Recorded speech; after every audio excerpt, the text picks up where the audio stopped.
मला शिव्या द्या पण महाराष्ट्राला बदनाम करू नका. कनेक्टिंग लिंकवरील दरड कोसळल्याच्या घटनेवरनं झालेल्या टीकेनंतर मुख्यमंत्री फडणवीस सभागृहात संतापले. 6 वर्षांनी हे शिव्या देणारे दिसणार नाही, पण ती कनेक्टिंग लिंक असेल आणि देवेंद्र फडणवीसचं आणि एकनाथ शिंदेचं नाव असेल.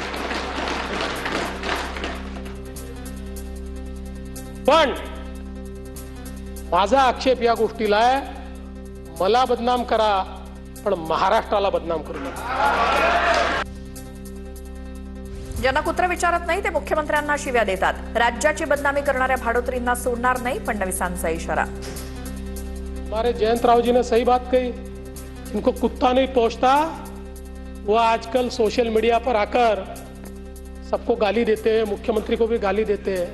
उनको भी कह देना चाहता हूं, अगर महाराष्ट्र का अपमान करोगे छोड़ूंगा नहीं.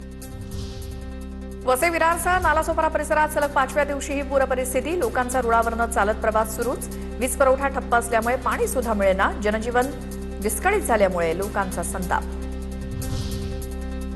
वसई विरारमध्ये सध्या पावसाची गंभीर परिस्थिती. 72 तासात 672 मिलीमीटर पाऊस झाला.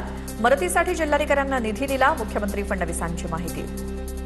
सगळ्या मोबाईल कंपन्यांची चर्चा करून, कारण मोबाईलचं नेटवर्क तिथे गेलंय, कारण तो जो मोबाईल कंपनीचं इन्फ्रास्ट्रक्चर आहे ते डॅमेज झालेलं आहे, ते देखील ठीक करण्याचं काम चाललेलं आहे. ती आपण लवकर रिस्टोर करतो आहोत. काही भागांमध्ये इमर्जन्सी अशा पद्धतीनं त्या ठिकाणी आपल्याला काही काम करावं लागणार आहे. महाराष्ट्रातल्या पूरस्थितीवर शहा आणि फडणवीसांमध्ये चर्चा. केंद्राकडनं सर्वतोपरी मदतीचं अमित शहांचं आश्वासन. राज्याच्या अनेक भागात मुसळधार पावसामुळे जनजीवन विस्कळीत. राज्यभर पावसाच्या काळात 62 जणांचा मृत्यू तर 74 जण जखमी. आपत्ती व्यवस्थापन विभागाची माहिती. नाशिकमध्ये गोदावरी नदीनं धोक्याची पातळी ओलांडली. रहिवासी भागात पाणी. अमरधामकडे जाणारा मार्ग बंद. नदीकाठच्या नागरिकांना सतर्कतेचं आवाहन.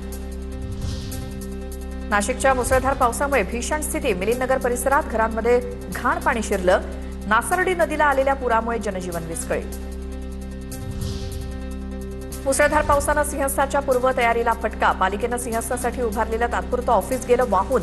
तपोवन परिसरात पाण्याचा प्रवाह वाढल्यामुळे नुकसान.